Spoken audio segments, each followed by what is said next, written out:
कभी ध्यान दिया है हम अपनी जिंदगी का ज्यादातर हिस्सा कहाँ बिता देते हैं?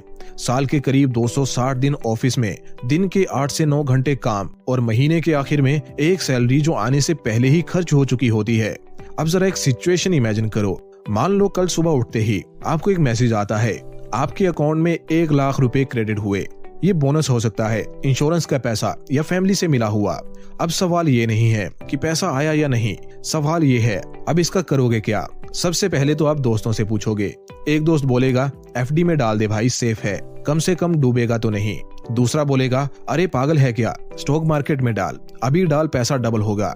तीसरा दोस्त बोलेगा यार अभी क्लियर नहीं है, थोड़ा सोचते हैं। और यहीं से शुरू होता है असली कंफ्यूजन, क्योंकि सच्चाई ये है पैसा कमाने वाले बहुत हैं लेकिन पैसा बढ़ाने वाले बहुत कम। और जो लोग पैसा नहीं बढ़ा पाते वो इसलिए नहीं कि वो आलसी हैं, बल्कि इसलिए क्योंकि उन्हें सही फैसला करना कभी सिखाया ही नहीं गया।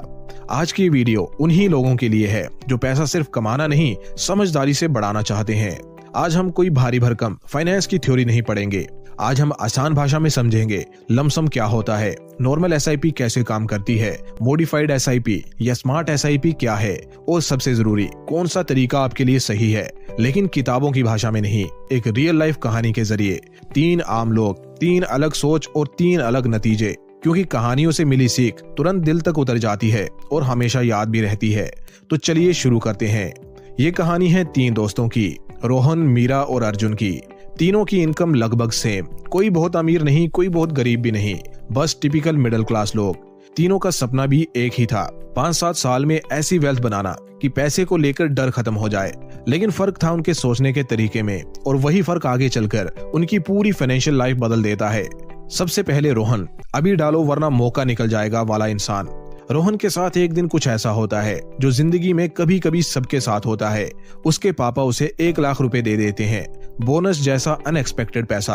अब सोचो तुम्हें भी अचानक 1 लाख रुपए मिल जाए तो दिमाग में सबसे पहले क्या सोच आती है? यही कि इस पैसे से कुछ बड़ा करना है। उसी टाइम टीवी पर न्यूज चल रही थी, मार्केट ऑल टाइम हाई पर है, इंडिया फास्टेस्ट ग्रोइंग इकोनॉमी बन रही है, लॉन्ग टर्म में मार्केट हमेशा ऊपर जाता है। रोहन का दिमाग इंस्टेंटली कन्विंस हो जाता है। उसने सोचा अभी नहीं डाला तो मौका निकल जाएगा, सब लोग कमा रहे हैं, मैं क्यों पीछे रहूं। और बिना ज्यादा सोचे समझे, बिना ये पूछे कि पैसा कितने समय के लिए है, बिना ये सोचे कि मार्केट गिर भी सकता है, उसने पूरा 1 लाख रुपया एक साथ एक इक्विटी म्यूचुअल फंड में डाल दिया। यही कहलाता है लमसम इन्वेस्टमेंट। शुरुआत में सब कुछ परफेक्ट लगता है। पहले कुछ महीने रोहन बहुत खुश था, पोर्टफोलियो ऊपर जा रहा था। 6 महीने में 12% का प्रॉफिट, 1 लाख रुपए बन गए 1.25 लाख रुपए। अब कॉन्फिडेंस आ गया। रोहन दोस्तों को लेक्चर देने लगा, यार मार्केट में पैसा बनाना तो इजी है, बस सही टाइम पर एंट्री चाहिए।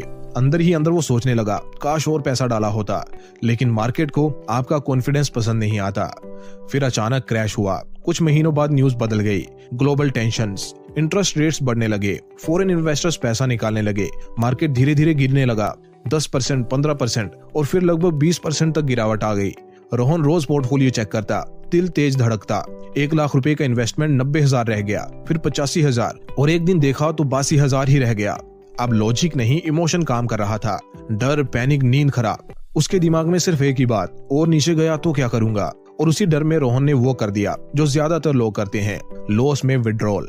दोस्तों यहाँ एक सबसे दर्दनाक सच्चाई है। सच्चाई ये है रोहन का फैसला गलत नहीं था, गलत था उसका पेशेंस। अगर रोहन ने वही पैसा बस 5 साल तक अनटच छोड़ा होता तो मार्केट की हिस्टोरिकल एवरेज रिटर्न लगभग 11 से 12% एनुअली के हिसाब से 1 लाख रुपए आज करीब 1,75,000 से 1,80,000 रुपए बन चुके होते। मार्केट गिरा था लेकिन वो टेम्परेरी था। रोहन का लॉस परमानेंट हो गया क्योंकि उसने बीच में ही हार मान ली। दोस्तों रोहन की कहानी से सबसे बड़ा सबक ये है कि लमसम इन्वेस्टमेंट बुरा नहीं है, लेकिन ये तभी काम करता है जब पैसा एक्स्ट्रा हो, गोल लॉन्ग टर्म 5-10 साल का हो और आप शॉर्ट टर्म गिरावट देखकर पैनिक ना करें। लमसम में पैसा मार्केट से नहीं हारता, इन्वेस्टर अपने डर से हारता है। यही रोहन की कहानी है। अब सवाल ये है, क्या हर कोई रोहन जैसा होता है? तो जवाब है नहीं। अब चलिए मिलते हैं मीरा से, जिसने मार्केट को नहीं सिस्टम को फॉलो किया। अब बात करते हैं मीरा की। मीरा कोई फाइनेंस एक्सपर्ट नहीं थी, ना वो रोज मार्केट के चार्ट्स देखती थी, ना उसे सेंसेक्स निफ्टी के नंबर्स याद थे। मीरा बस एक सैलरीड एम्प्लॉई थी, हर महीने एक फिक्स सैलरी, फिक्स खर्चे, फिक्स जिम्मेदारियां। लेकिन मीरा ने एक बात बहुत जल्दी समझ ली थी, अगर महीने के आखिर में बचा हुआ पैसा इन्वेस्ट करूंगी तो इन्वेस्ट कभी होगा ही नहीं। इसलिए उसने खुद के लिए एक बहुत सिंपल लेकिन पावरफुल रूल बनाया। सैलरी आएगी पहले इन्वेस्टमेंट करूंगी, फिर बाकी खर्चे। एसआईपी की शुरुआत बिना ड्रामा, बिना एक्साइटमेंट के।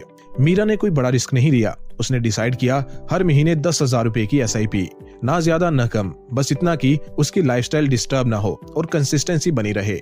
सैलरी आते ही पहला डेबिट सीधा एसआईपी में। मार्केट ऊपर जाए या नीचे, कोई कॉम्प्रोमाइज नहीं। कोई महीने मार्केट 15% ऊपर था तो कोई महीने 10% नीचे, लेकिन मीरा ने कभी ये नहीं सोचा इस महीने स्किप कर देती हूँ, क्योंकि उसके लिए एसआईपी इन्वेस्टमेंट नहीं, हैबिट बन चुकी थी। मार्केट गिरा और मीरा को फायदा हुआ। अब ये पॉइंट बहुत लोग समझते नहीं है। जब मार्केट गिरता है ज्यादातर लोग डरते हैं, लेकिन एसआईपी करने वालों को यहाँ फायदा होता है। क्यों? क्योंकि उसी 10,000 में मीरा को ज्यादा यूनिट्स मिल जाती हैं। सिंपल भाषा में, मार्केट सस्ता हुआ, मीरा ने ज्यादा खरीदा। वो मार्केट को प्रेडिक्ट नहीं कर रही थी, वो बस सिस्टम फॉलो कर रही थी। मार्केट बढ़ा और कंपाउंडिंग ने काम किया। फिर जब मार्केट ऊपर गया तो वही यूनिट्स ज्यादा वैल्यू की हो गई। और यही है एसआईपी का असली जादू, रुपी cost averaging plus compounding. Market के अप्स एंड डाउन्स मीरा के लिए टेंशन नहीं थे, वो सिर्फ नॉइस थे। अब 5 साल बाद के रिजल्ट की बात करते हैं। 5 साल में टोटल इन्वेस्टमेंट मीरा ने कर डाली 6 लाख रुपए की। पोर्टफोलियो वैल्यू बना करीब 8.5 से 8.7 लाख रुपए। और यहाँ ध्यान देने वाली बात यह है, मीरा ने कभी मार्केट टाइमिंग नहीं की, कभी डर में डिसीजन भी नहीं लिया, कभी ग्रीड में इन्वेस्टमेंट नहीं बढ़ाई। उसने सिर्फ एक बोरिंग सा काम किया, हर महीने इन्वेस्ट। एसआईपी को ऐसे समझो, एसआईपी ऐसा है जैसे तुम रोज एक पौधे को थोड़ा थोड़ा पानी देते हो। पहले 6 महीने कुछ खास दिखता नहीं, 1 साल में भी कोई बड़ा फर्क नहीं लगता, लेकिन 5-10 साल में वही पौधा पेड़ बन जाता है और फल अपने आप गिरने लगते हैं। मीरा की कहानी से सबसे बड़ा सबक यही है कि एसआईपी बेस्ट है उन लोगों के लिए जिनकी इनकम रेगुलर है, बिगनर्स के लिए जो मार्केट से डरते हैं, लॉन्ग टर्म वेल्थ क्रिएशन के लिए जहां डिसिप्लिन ज्यादा इंपॉर्टेंट है, रिटर्न्स नहीं। मीरा ने मार्केट को नहीं हराया, मीरा ने खुद को कंट्रोल किया। और यही रीजन है कि ज्यादातर लोग इन्वेस्ट नहीं कर पाते, लेकिन जो कर लेते हैं वो जीत जाते हैं। अब सवाल ये है, क्या एसआईपी को थोड़ा और स्मार्ट बनाया जा सकता है? क्या मार्केट को समझकर थोड़ा एक्स्ट्रा फायदा लिया जा सकता है? यहीं से एंट्री होती है अर्जुन की कहानी की। अब आते हैं अर्जुन पर। अर्जुन कोई ओवर स्मार्ट ट्रेडर नहीं था, ना दिन भर चार्ट्स देखता था, ना इंटरडे ऑप्शंस जैसी चीजों में घुसा हुआ था, लेकिन अर्जुन के पास एक बहुत अंडररेटेड स्किल थी, ऑब्जर्व करना।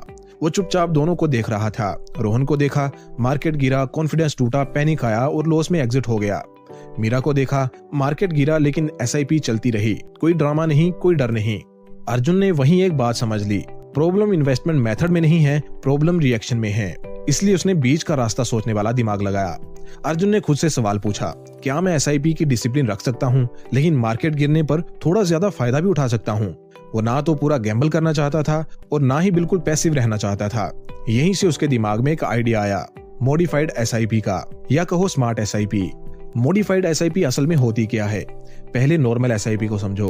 नॉर्मल एसआईपी में हर महीने एक फिक्स अमाउंट जाता है, मार्केट कुछ भी करे अमाउंट सेम रहता है। अब मॉडिफाइड एसआईपी में अमाउंट मार्केट के मूड के हिसाब से थोड़ा एडजस्ट होता है। अर्जुन ने अपने लिए सिंपल रूल्स बनाए। मार्केट बहुत गिरा हुआ लगे तो 15,000 रुपए एसआईपी, मार्केट बहुत ऊपर चला गया हो तो 5,000 रुपए एसआईपी, और नॉर्मल सिचुएशन में एसआईपी 10,000 रुपए। बस इसके सिवा कुछ नहीं, कोई रॉकेट साइंस नहीं, कोई डेली ट्रेडिंग नहीं, कोई एग्जैक्ट बॉटम टॉप पकड़ने की कोशिश नहीं, सिर्फ लॉजिकल एडजस्टमेंट। ये गैम्बलिंग नहीं है। यहाँ एक चीज बहुत क्लियर समझ लो, अर्जुन ये नहीं सोचता था आज मार्केट गिरेगा या बढ़ेगा, वो सिर्फ ये देखता था मार्केट चीप लग रहा है या एक्सपेंसिव, और उसी हिसाब से अपनी एसआईपी को थोड़ा सा एडजस्ट करता था। अब 5 साल बाद का फर्क देखो। 5 साल बाद जब तीनों मिले, अर्जुन का टोटल इन्वेस्टमेंट था करीब 6.3 लाख रुपए, लेकिन पोर्टफोलियो वैल्यू थी करीब 9.2 से 9.4 लाख रुपए, यानी मीरा से लगभग 70 से 80 हजार रुपए ज्यादा। और ये एक्स्ट्रा पैसा किसी जैकपॉट से नहीं आया था, ये आया था मार्केट गिरने पर थोड़ा एक्स्ट्रा इन्वेस्टमेंट करने से। लेकिन दोस्तों, यहाँ एक बहुत जरूरी वार्निंग है, मॉडिफाइड एसआईपी हर किसी के लिए नहीं है। अगर आप हर गिरावट में डर जाते हो, या हर तेजी में ग्रीडी हो जाते हो, या मार्केट थोड़ा सा भी गिरते ही सब कुछ निकाल लेने का मन करता है, तो ये स्ट्रेटजी आपको नुकसान पहुंचा सकती है, क्योंकि यहाँ डिसीजन आपको खुद लेने होते हैं। अब अर्जुन की कहानी से सबसे बड़ा सबक भी जान लो। मॉडिफाइड एसआईपी बेस्ट है इंटरमीडिएट इन्वेस्टर्स के लिए, जो मार्केट साइकिल्स बेसिक लेवल पर समझते हैं, जो एसआईपी डिसिप्लिन को मेंटेन कर सकते हैं और इमोशंस पर कंट्रोल रख सकते हैं। अर्जुन ने मार्केट को प्रेडिक्ट नहीं किया, उसने सिर्फ मार्केट के बिहेवियर के हिसाब से खुद को एडजस्ट किया, और कभी कभी इन्वेस्टिंग में यही स्मार्ट तरीका होता है। अब तीनों की कहानी यहाँ पूरी हो चुकी है। अब यहाँ आता है असली सवाल, इन तीनों में से आपके लिए सबसे सही रास्ता कौन सा है? लोगों के दिमाग में अक्सर कंफ्यूजन रहती है कि इन तीनों में से बेस्ट ऑप्शन उनके लिए कौन सा है। सच बताऊं तो कोई भी ऐसा तरीका नहीं है जो हर इंसान के लिए परफेक्ट हो। सही ऑप्शन पूरी तरह आपकी सिचुएशन पर डिपेंड करता है।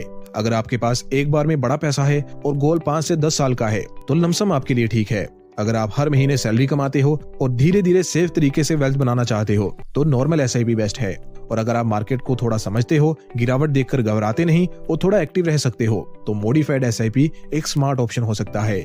कोई तरीका छोटा या बड़ा नहीं है, गलत बस वही तरीका है जो आप शुरू ही नहीं करो।